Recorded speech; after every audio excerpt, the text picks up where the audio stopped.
Jadi mungkin aja ya sobat-sobatku yang nonton video kali ini berjuang masuk perguruan tinggi terkemuka, dan mungkin juga teman-temanmu juga lagi berjuang. Cuman coba deh kita tanya, sebenarnya alasan mereka berjuang mati-matian buat bisa bergabung ke perguruan tinggi yang ternama atau terkemuka. Mungkin jawabannya macam-macam ya, tapi kebanyakan juga tidak punya dasar yang jelas dan juga masih ngawang gitu sih jawabnya. Nah, kali ini saya bakal coba nih sharing, sebenarnya apa sih yang benar-benar menjadi alasan kenapa orang-orang itu berjuang mati-matian buat bisa bergabung. Sebelum kita bahas lebih lanjut, yang belum subscribe channel ini jangan lupa buat subscribe dan juga like video ini, share ke orang yang membutuhkan, dan juga aktifkan notifikasi untuk mendapatkan informasi terkini dari channel ini ya.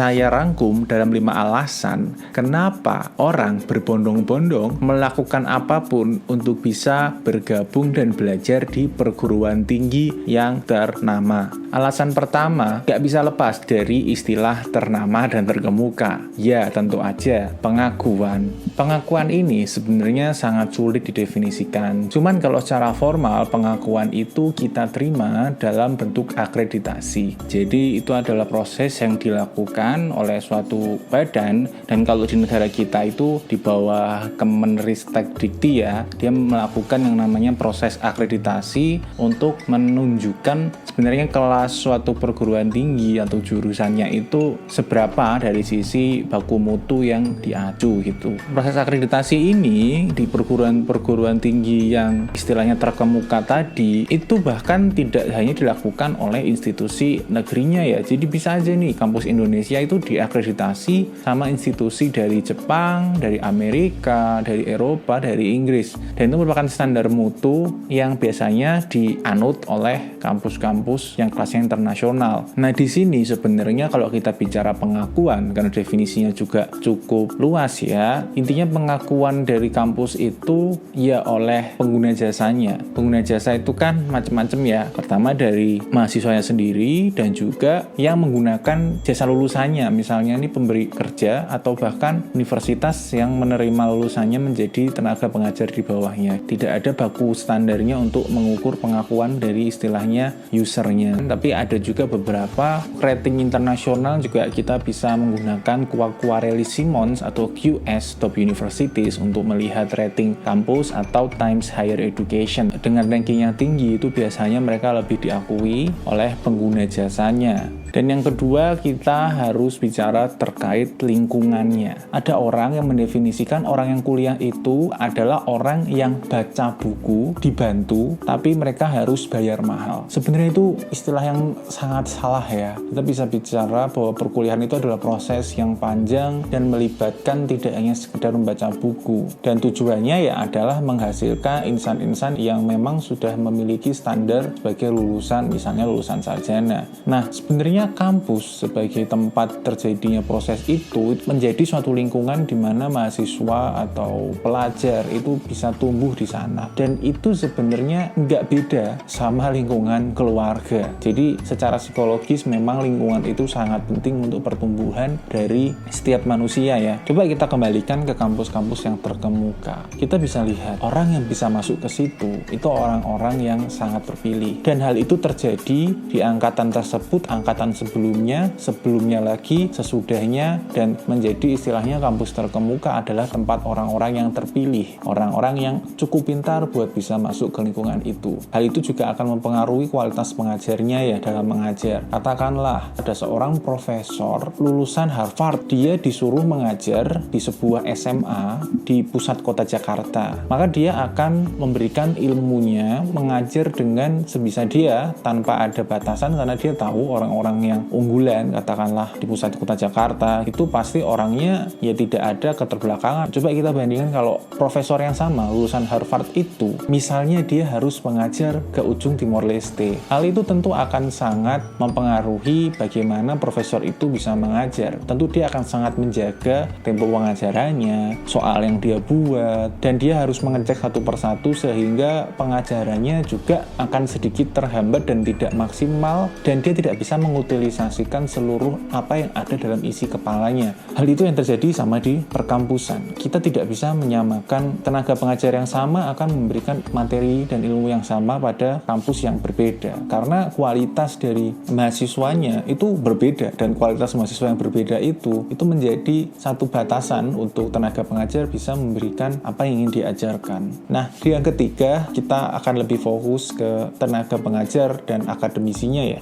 Ya seperti yang sudah saya jelaskan tadi, dengan adanya batasan untuk berkembang dari tenaga pengajar dan akademisi yang ada di institusi kampus yang tidak begitu ternama, itu mereka akan memiliki ya barrier atau mental block yang merasakan saya sudah cukup kok dan tidak ada tuntutan yang besar. Tuntutan saya tuh mungkin hanya meningkatkan akreditasi atau meningkatkan jumlah mahasiswa yang masuk ke sini. Segitu saja. Coba kalau kita tembak ke 3 universitas yang paling besar di Indonesia ini, ITB, UGM, UI. Mereka sudah tidak memikirkan hal-hal yang sifatnya mikro seperti itu. Jadi mereka lebih mengarahkan pikiran mereka untuk melakukan riset yang lebih dalam lagi, memperharum nama kampus mereka yang sudah harum menjadi tingkatnya lebih tinggi lagi. Dan kalau misalnya ada nih insan akademisi dari kampus-kampus terkemuka tidak ingin berkembang, itu akan menjadi bumerang juga buat mereka sendiri, karena nanti di kelas mereka akan bertemu dengan istilahnya lingkungan yang hebat, tapi mereka tidak bisa mengejar. Hal itu akan menjadi satu pacuan untuk para tenaga pengajar untuk bisa lebih hebat lagi mengekspor diri mereka dengan standar kampus terkemuka yang sebenarnya banyak juga parameternya. Kalau misalnya parameternya itu yang paling jelas itu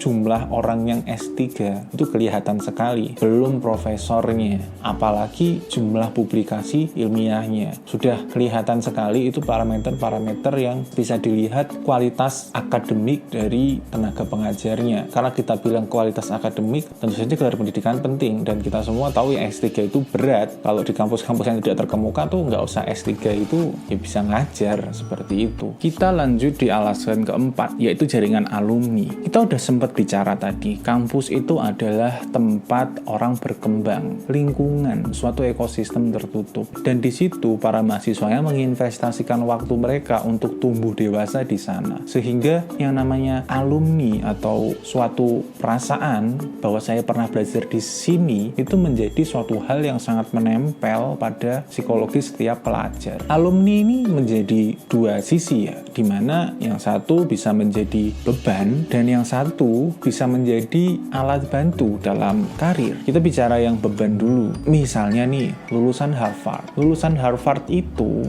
dari seluruh dunia juga tahu orang ini hebat, orang ini cukup pandai untuk bisa masuk dan lulus dari Harvard. Karena pengakuan yang luar biasa dari lingkungannya, orang ini memiliki motivasi yang besar untuk bisa menjadi lebih baik. Bahkan kalau kita bicara di Indonesia, yang namanya reuni alumni, istilahnya untuk lingkaran yang tidak terlalu dekat, itu malah menjadi sarana untuk pamer kesuksesan kan. Cuman kita nggak bisa memungkiri bahwa sarana pamer kesuksesan ini memang menjadi salah satu pemicu untuk orang menjadi lebih baik lagi dan lebih baik lagi. Memang kita tidak bisa sih mengharapkan semua orang bisa sukses. Kalau semua orang sukses tentu aja kan nggak kelihatan yang sukses yang mana kan. Tapi intinya alumni ini pada satu sisi bisa menjadi beban mental yang bisa mengangkat orang untuk mencapai lebih baik lagi. Dan yang kedua itu adalah alat bantu dalam berkarir ya. Karena yang namanya alumni, saya nggak bisa menyalahkan orang karena ini sangat manusiawi sekali. Kita ini lebih suka sama orang yang memiliki satu kesamaan dengan kita. Kesamaan logat, kesamaan bahasa, bahkan kesamaan warna kulit. Hal tersebut tidak ada bedanya dengan kesamaan alumni. Kesamaan-kesamaan itu membuat orang bisa lebih cocok dan relate satu sama lain ya. Apalagi yang namanya alumni itu merupakan suatu hal yang tidak tabu untuk dibahas, tidak seperti ras. Kesamaan alumni ini bisa membuat orang menjadi lebih kolusi karena alumni itu merupakan suatu hal yang sangat biasa kita temui di dunia kerja sekarang. Ya karena apa? Ya karena itu sangat psikologis. Mungkin kalau kita kenal satu angkatan, kita butuh pejabat di bawah kita, ya nggak apa-apa kita ngambil teman teman kita lebih masuk akal. Tapi yang tidak kenal sama sekali, cuma karena satu alumni aja, itu bisa terjadi, dan itu secara psikologis bisa dimaklumi. Nah, di pokok pembahasan terakhir kita mulai bahas terkait karir ya. Ya semua orang sih tahu kenapa orang masuk ke kampus terkemuka, ya supaya dia bisa mengamankan masa depan mereka dengan karir yang baik. Kalau kita bahas lebih lanjut lagi, sebenarnya apa sih karir yang lebih baik? Ya itu tadi, termasuk juga jaringan alumni yang menyiapkan mereka, dan juga pengakuan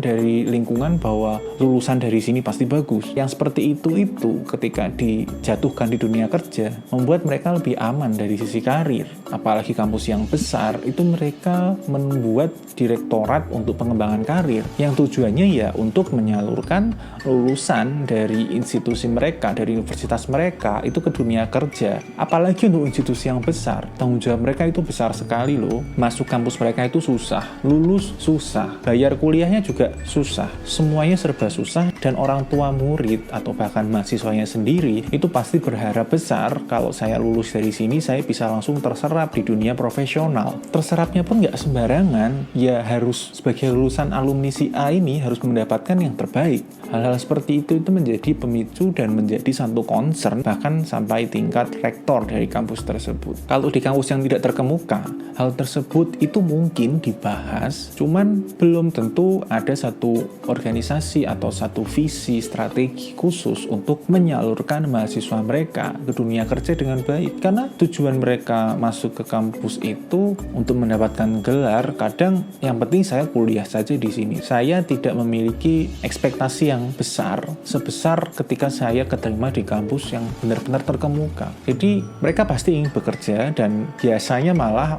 kampus-kampus yang tidak terlalu terkemuka itu menggunakan fasilitas dari kampus-kampus yang terkemuka untuk mencari jalur karir mereka, karena memang tidak disiapkan oleh kampus mereka. Hal ini memang umum, bukan berarti saya menjelek-jelekkan kampus yang tidak terlalu terkemuka. Memang kita harus memisahkan ya. Yang namanya tujuan orang berkuliah itu ya mendapatkan ilmu pendidikan, dan institusi pendidikannya ya tujuannya pasti adalah memberikan pendidikan, menguliahi sampai mahasiswanya lulus. Nah, kalau di kampus-kampus yang terkemuka, kondisi di mana lulusan mereka banyak menganggur itu menjadi tekanan yang luar biasa dan memang harus diselesaikan. Dan nggak setiap mahasiswa di muka bumi ini mendapatkan perlakuan dan juga fokus yang sama dari kampus mereka. Oke, dari saya rasa cukup ya. Kalau ada pertanyaan silahkan tulis aja di komentar. Kalau tidak suka sama video ini silahkan dislike aja. Kalau suka ya like. Kalau ada orang lain yang butuh informasi ini silahkan di-share. Jangan lupa buat subscribe channel ini. See you in the next video. Bye-bye.